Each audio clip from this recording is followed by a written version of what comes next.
অনিমার রান্নাঘরে আজকের রেসিপি আর মাছের কালিয়া। প্রথমে মাছগুলো ভালো করে ধুয়ে নুন হলুদ মাখিয়ে রাখলাম। তারপরে কড়াইতে বেশ খানিকটা সর্ষের তেল ভালো করে গরম করে মাছগুলো লাল লাল করে ভেজে তুলে রাখলাম। তারপরে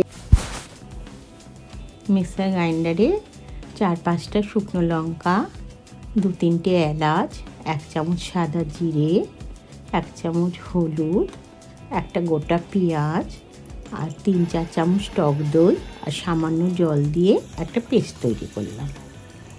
কড়াইতে আবার একটু সর্ষের তেল দিলাম। দেওয়ার পর তেলটা গরম হলে সাদা জিরে তেজপাতা ফোড়ন দিলাম আর ওই পেস্টটা তাতে ঢেলে দিলাম।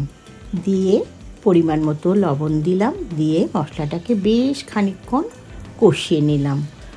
কষানোর পর মাছগুলো দিয়ে অল্প একটু জল দিয়ে চাপা দিয়ে রেখে দিলাম।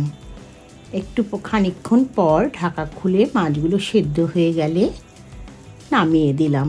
এইভাবে তৈরি হয়ে গেল আর মাছের কালিয়া।